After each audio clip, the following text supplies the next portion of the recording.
பாகம் 2 திருக்குமரன் புகழ்மாலை சித்தர் இசை பாடல்கள். சித்தர் பாடல் எண் 17.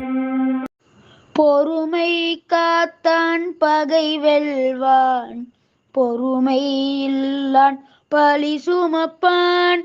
பொறுமை நெருப்பை நீராக்கும், பொறுமை நன்மை நிலை நிறுத்தும்.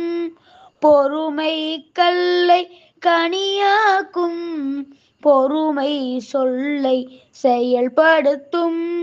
பொறுமை வாழ்க்கை வளம் சேர்க்கும், பொறுமை பூண்டார் புகழ் நிலைக்கும். பொறுமை பூண்டார் புகழ் நிலைக்கும், பொறுமை பூண்டார் புகழ் நிலைக்கும். இப்படிக்கு திருப்புகழ் இன்னிசை அரசு வேலிசை சித்தர் திரு சி.கே. ஜெகதீஷ் பிரசாத் அவர்கள். பின்னணி இசை செல்வி வர்ஷா துளசி. பாடியவன் பா. ஹரேந்திரவேல். திருக்குமரன் புகழ்மாலை பாடல்களை கேட்டு மகிழ்க. முருகனருள் பெறுக.